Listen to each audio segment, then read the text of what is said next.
देश की सेवा में हर मोर्चे पर काबिलियत और क्षमता का लोहा मनवाने वाले chief of defence staff general Bipin Rawat ने देश के लिए एक से बढ़कर एक मिशन को पूरा किया। ये जनरल बिपिन रावत ही थे जिनके कार्यकाल में भारतीय सेना में एक नई ऊर्जा और आक्रामकता देखने को मिली। लेकिन क्या आप जानते हैं कि जिन जनरल ने अपने हर मिशन को पूरा किया, वो जनरल एक अधूरी ख्वाहिश के साथ इस दुनिया से विदा हुए।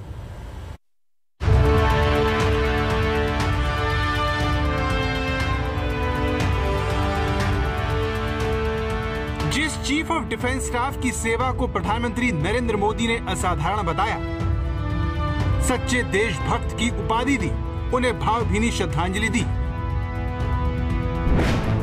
उन बिपिन रावत की अपने पैतृक गांव को लेकर क्या ख्वाहिश थी? जिन बिपिन रावत को कठिन निर्णय लेने और उस पर अड़े रहने के लिए जाना जाता था, भारत के उस योद्धा ने इस सड़क को लेकर क्या वादा किया था? हमारे जनरल साहब से, गवर्नमेंट से बड़ी उम्मीद थी कि और जगह नहीं चमकेगा तो जनरल साहब का इलाका तो चमक ही जाएगा। अब जनरल साहब की सबसे पीछे रह गए गवर्नमेंट के उसमें कि गवर्नमेंट के पैसा खर्च हो रहा, गवर्नमेंट के पैसे बचाए तो अपने लिए रास्ता भी नहीं बना। जो बिपिन रावत हर काम में अव्वल रहे, LAC से LOC तक तैनात रहे, वो बिपिन रावत ताले लगे इन घरों को क्यों खुलवाना चाहते थे? जनरल बिपिन रावत नहीं रहे, सारा देश उन्हें याद कर रहा है, श्रद्धांजलि दे रहा है। श्रीनगर के लाल चौक में भी उन्हें श्रद्धांजलि दी जा रही है। वहीं जिस तमिलनाडु में CDS का हेलीकॉप्टर क्रैश हुआ, जब वहां से एम्बुलेंस उनका शव लेकर निकली, तो हर जगह उनके सम्मान में फूलों की बारिश की गई। लेकिन जनरल बिपिन रावत की अधूरी ख्वाहिशों का रिश्ता तमिलनाडु के कुन्नूर से 2800 किलोमीटर दूर उत्तराखंड के पौड़ी गढ़वाल जिले के सेण गांव में है। ये वही मिट्टी है जिसने जनरल बिपिन रावत को जंग में दुश्मन के छक्के छुड़ाने का जज्बा दिया। ये वही गांव है जहां आर्मी बैकग्राउंड से आने वाले जनरल बिपिन रावत के सपनों को ऊंची उड़ान मिली। 2 साल पहले जनरल बिपिन रावत अपने पैतृक गांव के कच्चे और बीहड़ रास्तों पर कदम ताल करते हुए आए थे, जो पौड़ी जिले के द्वारी घाल ब्लॉक में आता है। इस दौरान कच्चे रास्ते पर general Bipin Rawat civil dress में थे और उनके साथ उनकी पत्नी भी थी।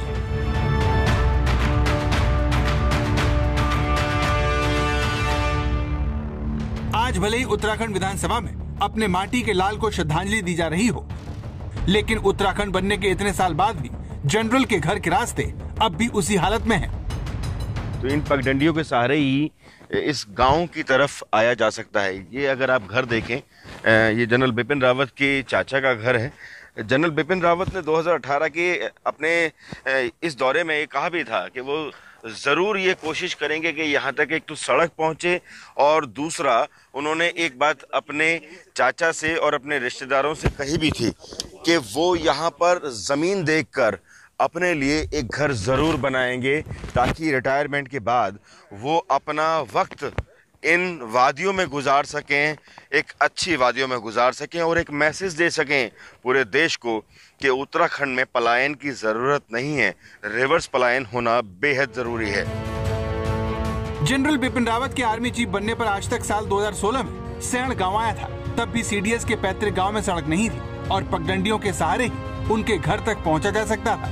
लेकिन अफसोस, जब उनके निधन पर हमारी टीम उनके परिवार के लोगों से बातचीत करने के लिए पहुंची, तो इतने साल बाद भी हालात जस के तस थे। आखिरी बार जनरल बिपिन रावत जब यहाँ आए थे, तो उन्हें पैदल चलकर ही अपने पैतृक घर तक आना पड़ा था। देखा जाए तो इस घर को अगर आप करीब से देखें तो ये वही घर है जहाँ पर जनरल बिपिन रावत कई बार आए हैं। वो दिल्ली और देहरादून तो रहे, लेकिन ये घर उनका पैतृक घर है और इस घर में उनके रिश्तेदार रहते हैं, बेहद दुखी हैं वो। आपसे यही जानना चाहेंगे कि किस तरीके से बिपिन रावत इस गांव से जुड़े रहे, कितना वक्त यहाँ बीता, क्या कुछ यादें हैं आपकी?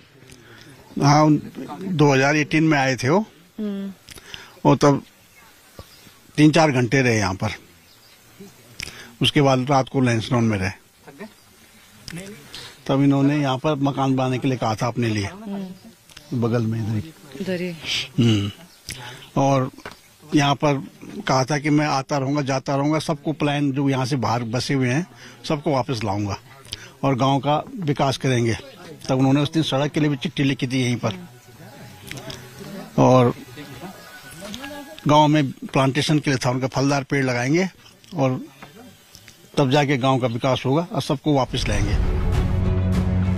लेकिन जिस गांव से निकलकर जनरल बिपिन रावत देश के गौरव बने, उस गांव में उत्तराखंड में बनने वाली सरकारें विकास पहुंचाने में नाकाम रही। भले इस गांव में ज्यादा लोग ना रहते हों, लेकिन यहाँ से 1 किलोमीटर की दूरी पर उन्हीं पगडंडियों के सहारे बिरमोली गांव में एक शोक सभा रखी गई है, ताकि जनरल के को याद किया जा सके और जनरल के जो काम है, जनरल ने जो वादे किए थे और जिसकी वजह से यहाँ के लोग बेहद खुश थे और लगता है जो अभी कभी पूरे नहीं होंगे। जनरल रावत की पढ़ाई लिखाई भले ही उनके पैतृक गांव में नहीं हुई, लेकिन यहाँ से उनका लगाव बहुत गहरा था। इसीलिए वो यहाँ रिटायरमेंट के बाद बसना चाहते थे, जिसके लिए उनकी योजना एक घर बनवाने की भी थी। देहरादून में तो उनके घर का निर्माण शुरू भी हो गया है, लेकिन उनके चले जाने के बाद यहाँ के स्थानीय लोग बहुत निराश हैं, जिसकी सबसे बड़ी वजह ये सड़क है, जिसकी उम्मीद जनरल बिपिन रावत के चले जाने के बाद टूट गई है। जनरल बिपिन रावत जिन्होंने देश के लिए अपना सर्वोच्च बलिदान दिया, देश के लिए बड़े बड़े निर्णय लिए, बहुत कुछ किया देश के लिए, लेकिन उनके गांव तक पहुंचने वाली सड़क अभी तक ऐसी है। अगर आप गौर से देखें तो इन पथरीले रास्तों को, इन पगडंडियों को देखें और देखें जरा दूसरी तरफ, दूसरे छोर पर इन पगडंडियों को जो ऊपर तक जाती हैं, और ये इस खाई को देखें, पूरा जंगल और पूरी पगडंडी लेपर्ड से भरी हुई है। ऐसे में लोगों को बेहद खतरा होता है यहाँ इस पगडंडी से गुजरने का। आगे की कहानी आपको जनरल रावत के दोस्त रघुवीर सिंह सुनाएंगे, जो पड़ोस के ही गांव में रहते हैं। जैसे ही उन्होंने जनरल रावत के निधन की खबर सुनी, वो उन्हें श्रद्धांजलि देने के लिए इस कच्ची सड़क से उनके पैतृक गांव के लिए निकल गए, ये जानते हुए भी कि यहाँ पर चलना आसान नहीं है। यहाँ रीछ होते हैं, रीछ, और सबसे खतरनाक रीछ होता है, बाघ होते हैं वगैरह। देख रहे हैं यह जनरल साहब, तो हम तो धरती को वहाँ पर पड़ना, मकान के सामने सिर झुका के आ जाएंगे और कहाँ जा सकना। जनरल साहब तक हम पहुँच नहीं सकते, उनकी चिता तक हम पहुँच नहीं सकते, इतना बड़ा आदमी पड़े हम यहीं पर सिर झुका के। इस बातचीत में जनरल रावत के दोस्त ने हमें उनके एक वादे के बारे में भी बताया, जो अब कैसे पूरा होगा कोई नहीं जानता। अब जनरल साहब तो चले गए, अब ऐसे ही रह जाएगा, ये कौन बनाएगा। और उस समय अब जनरल साहब बोल देते वहीं से कि बना तो बन जाती। 2 साल हो गए सर्वे हुए को जनरल साहब क्या, तो जनरल साहब ने बोला मैं रिटायर आ रहा हूँ, अपने चाचाओं के लिए बोला, और तब मैं बनाऊंगा, अपने घर भी बनाऊंगा, सड़क भी बनाऊंगा। तो जनरल साहब तो चले ही गए, अब कौन बनाए। यहाँ के लोगों को ये बात हजम नहीं होती कि जो बिपिन रावत सेना में इतने ऊंचे पदों पर रहे, उनके पैतृक गांव में पिछले 20 सालों में सरकारें एक सड़क तक नहीं बना पाई। शायद इसीलिए जनरल रावत ने खुद ही सड़क बनवाने का वादा इन लोगों से किया था। जनरल साहब से, गवर्नमेंट से बड़ी उम्मीद थी कि और जगह नहीं चमकेगा तो जनरल साहब का इलाका तो चमक ही जाएगा। तो जनरल साहब की सबसे पीछे रह गए गवर्नमेंट के उसमें, कि गवर्नमेंट के पैसा खर्च हो रहा, गवर्नमेंट के पैसे बचाए तो अपने लिए रास्ता भी। उत्तराखंड की सरकारों ने भले ही जनरल के गांव की अनदेखी की हो, लेकिन वो हर वक्त उत्तराखंड के लिए सपने देखा करते थे। उनकी सबसे बड़ी चिंता अपने राज्य में होने वाले पलायन को लेकर थी। उनका मानना था कि उत्तराखंड में पर्यटन के लिहाज से काफी संभावनाएं है। शायद इसीलिए उनकी योजना रिटायरमेंट के बाद अपने गांव से बाहर गए लोगों को वापस बुलाने की थी। पौड़ी गढ़वाल जिले के सेण गांव में कभी 15 से ज्यादा परिवार रहते थे। साल 2011 की जनगणना के मुताबिक यहाँ करीब 93 लोगों की आबादी थी, लेकिन अब यहाँ सिर्फ जनरल रावत का परिवार ही शेष बचा है। जनरल बिपिन रावत ने एक सपना देखा था जो अब अधूरा रह गया। इन बंद घरों को अगर आप देखें, बिपिन रावत का ये सपना था कि वो इन बंद घरों को खोलें और लोगों को वापस लेकर आएं, जो लोग इन गांवों से दूर चले गए हैं। उनका साफ तौर पर ये मानना था कि उत्तराखंड के लोगों को वापस इस खूबसूरत भूमि पर आने की जरूरत है, ताकि वो एक अच्छी हवा के साथ अपना जीवन बिता सकें। लेकिन अब वो सपना ही रह गया। पहाड़ों पर बसने वालों के लिए अक्सर कहा जाता है कि पहाड़ का पानी और जवानी उसके कभी काम नहीं आते। जनरल बिपिन रावत इसे बदलना चाहते थे, लेकिन अफसोस ऐसा हो न सका। उनकी योजना रिटायरमेंट के बाद अपने राज्य के लिए कुछ करने की थी। शायद इसीलिए वो देहरादून में रिटायरमेंट के बाद बसने का अरमान संजोए हुए थे। ये देहरादून में जनरल रावत के नए घर की तस्वीर है, जिसका काम अभी हाल ही में शुरू हुआ था। इसी महीने की शुरुआत में सीडीएस रावत की पत्नी मधुलिका और छोटी बेटी मकान का काम देखने भी आई थी, लेकिन वक्त को कुछ और ही मंजूर था। पौड़ी गढ़वाल के सेण गांव से दिलीप सिंह राठौड़ के साथ आज तक ब्यूरो। अपने एक लंबे कार्यकाल के दौरान जनरल बिपिन रावत ने देश की सेवा हर एक मोर्चे पर की। पूर्वोत्तर की पहाड़ियों से लेकर जम्मू कश्मीर तक और हर जगह वो अपनी एक छाप छोड़कर आए। एक नजर जनरल रावत के शानदार करियर पर, जिसमें हमेशा राष्ट्र सर्वोपरि रहा। हमारे देश के वीर सपूत थे, इनकी इस दुर्घटना में मृत्यु हुई, उसका हमें भारी दुख है। सीडीएस के पद पे विराजमान रहे, हमें बहुत बड़ा दुख है इस बात का कि हमारे पूरे राष्ट्र की क्षति हुई है और पूरे उत्तराखंड में शोक की लहर है। बिना लोभ मोह के कर्मठता के अनुसार ये जाने जाते हैं। पूरे देश की तरह बिपिन रावत के पैतृक गांव के लोग भी उनके जाने से दुखी हैं, लेकिन पौड़ी गढ़वाल के सैण गांव से ही जनरल बिपिन रावत के मन में देश सेवा के बीज पड़े। दरअसल जनरल रावत के पिता लेफ्टिनेंट जनरल LS रावत सेना में डिप्टी चीफ के पद से रिटायर हुए थे। रावत के पिता एक जवान से अपना करियर शुरू करके सेना में बड़े पद पर पहुंचे और परिवार में देश सेवा की परंपरा डाली। उनका बहुत अच्छा परिवार के साथ मेल मिलाप है, और फोन से हम बात करते रहते हैं। यहाँ पहले जमाने से लेके मतलब बहुत खेती पाती करते थे लोग, तो ये संघर्ष मतलब फिलहाल तो अपने जीवन यापन करने तक ही सीमित रह गया था। लेकिन जब हमारे जैसे ये रावत जी जैसे शूरवीर जो देश में कुछ आगे बढ़े, पूरा देश का नाम उज्जवल किया, ऐसे ही बहुत विभूतियां हमारे देश की, हमारे ग्राम सभा की हैं। जनरल रावत बचपन में ही पढ़ाई के लिए देहरादून आ गए, जहां स्कूल के दिनों में मिले संस्कार और शिक्षा ने उनकी जिंदगी पर गहरा असर डाला। भारतीय सेना अकादमी में प्री मिलिट्री ट्रेनिंग पूरी करने के बाद जनरल रावत 16 दिसंबर 1978 को 11वीं गोरखा राइफल्स की 5वीं बटालियन में बतौर लेफ्टिनेंट कमीशन हुए।